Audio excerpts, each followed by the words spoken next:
get right to it. Campos back in the lineup tomorrow. Sounds like the guys before you alluded to that.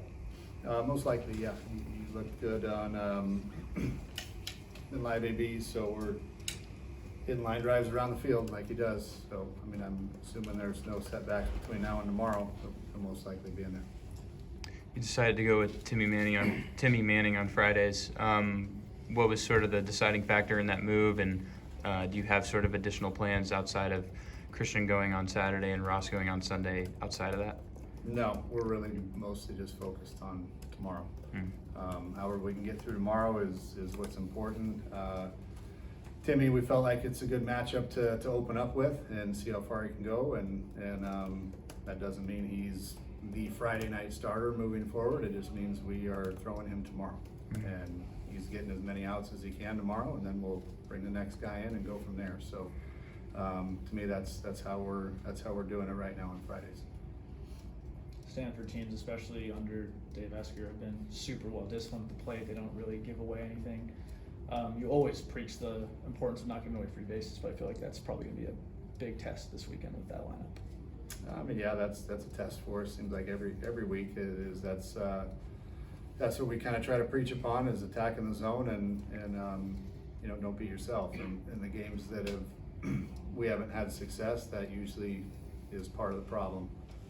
So we're you know, assuming we stay on the aggressive side of things and do what we're supposed to do. You know, I think I like our chances.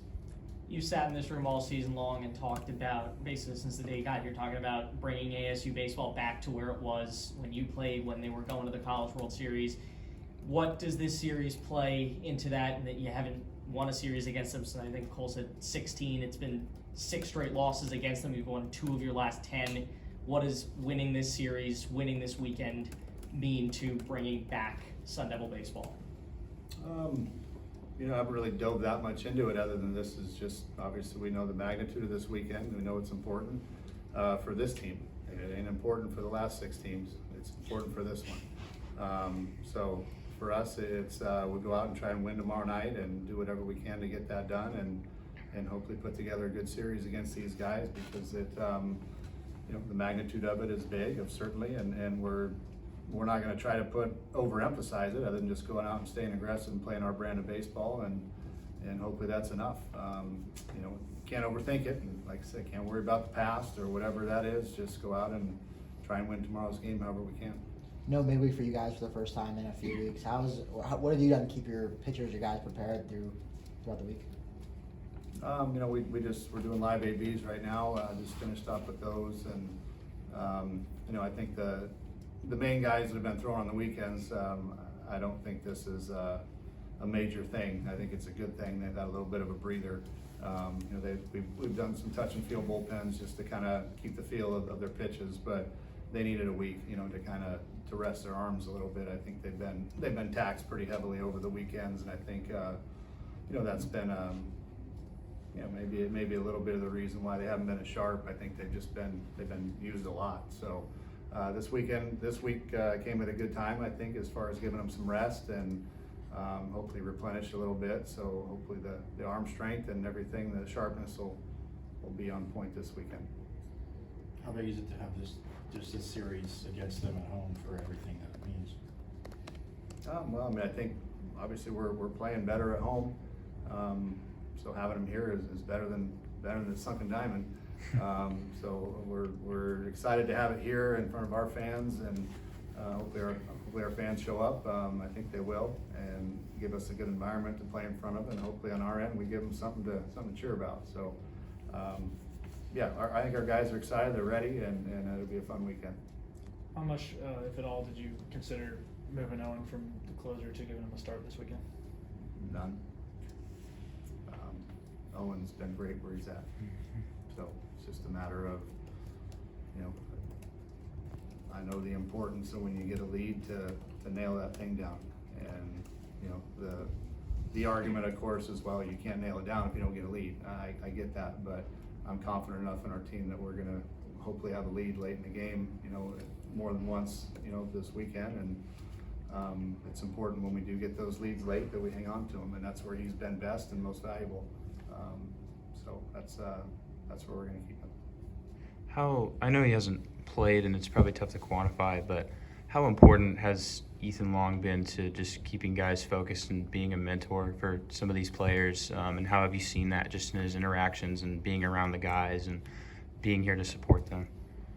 You know, Ethan's Ethan. You know, he keeps it loose. You know, I don't follow him around. I mean, obviously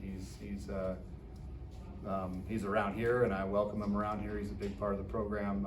But as far as, you know, what he's telling the younger guys, hopefully he's keeping them in line and keeping them focused on the game and what they can do to help us win. And you know, I think if I know Ethan, I know he'd love to be out there helping us if he can. And just unfortunate he can't be out there with us right now. Is it that much more important to have a guy like that who is able to still just, even in his absence, take the time to focus on sort of keeping everyone grounded and you know, being a mentor for some of those players? I think that's expected. You know, if you're going to be around here and not be able to play because of an injury, then you're expected to be a positive influence on guys around here. If you're going to be a distraction, then don't be here. I've made that very clear with everybody that's not getting the playing time that they want or are injured. It's like, hey, you got one of two choices. You can still be a good teammate in other ways, and if you're not, then I'd rather you go home. So, you know, Ethan, obviously, I don't think he's the type of kid that doesn't want to be here. He wants to be here and be a part of it, and I welcome that and encourage that as long as he's continuing to be a supportive role, which he is. Is Campos slated to be behind the plate if he plays this weekend, or is it going to be in left? We'll determine that. I haven't made that ultimate decision yet. We'll kind of, you know, I like obviously behind the plate, but you know, I want to make sure he's ready for that workload. Would that be 3 games behind the plate? Would you consider Bronson getting a start so Campos doesn't have to play 27 straight innings right off the injury? We're worried about tomorrow. We'll get to the next 2 days when we get to them. So how can we get through 9 innings with the lead tomorrow? And if we feel it's in his best interest, our best team's interest for him to catch tomorrow, and it's not going to put him in jeopardy, then, or at least we don't feel like it's going to put him in any more jeopardy behind the plate, then he'll be back there. If we feel more comfortable after seeing the live ABs today, you know, I'll talk with Jesse and the training staff and just see if it's a better option to have him DH or play left field, or if he can handle the workload tomorrow behind the plate. And once we get by tomorrow, then we'll worry about the next day. Coach, something that kind of has been important for you these past couple weeks has been your starters going out there and kind of setting the tone early. You've obviously been facing a ton of good lineups, and Stanford's no exception. How do you as coaches kind of prepare your starters to kind of go out and set the tone? Like we always have, throw strikes, get ahead in the count, change speeds in the zone, and let your defense work. You know, to me, that's the, you know, what we've talked about from day one. In a perfect world, you go out and work ahead with good tempo and change speeds in the zone. And if they get you, they get you. But you know, no free passes, and keep those to a minimum. Keep the innings small. You know, that's what I'll continue to try to breathe confidence into our guys and tell them to trust their stuff and attack. Stay on the offensive. I know they got a decent lineup, but we just faced a pretty dang good lineup in Oregon and Oregon State too. They swung the bats pretty well, and you know, you can't stop believing in what made you successful, and that's attacking and being on the offensive. I know you say I haven't looked very much past Friday. What have you seen from Quinn Matthews? Just on film that you're looking to attack now? He's probably a pretty similar pitcher to what Jay Stokoe was last weekend. Yeah, left side though. Yeah, similar. And that's you know, he's a 3-pitch mix guy: fastball, breaking ball, changeup. Throws them all for strikes, and you know, he is what I just told you. Works ahead, changes speeds in the zone, has good tempo. You know, throws a lot of strikes, so he knows how to pitch. We're got our work cut out for us. We're gonna have to get him up in the zone and be ready to go early in the count, I think, off him. But you know, get our pitch and stay aggressive to it. Stanford's lineup you mentioned is just dangerous. Similar to Jack's question, how do you go on preparing for that lineup come Friday? Again, just attack the zone, work ahead. You fall behind, you're going to get in trouble. So work ahead, and limit the free bases. Keep the innings small if you can. You know, and obviously, like I said, if you fall behind, it makes them better hitters than they are. You work ahead, it's amazing the advantages you have when you work ahead in the count. Some of the guys had said on the staff that keep them under 5-6 runs, and they're confident enough the offense can come up with enough. Is that something that you would agree with, that keep them under 5-6 and you can win the game with the offense? You know, I don't really set a number on it.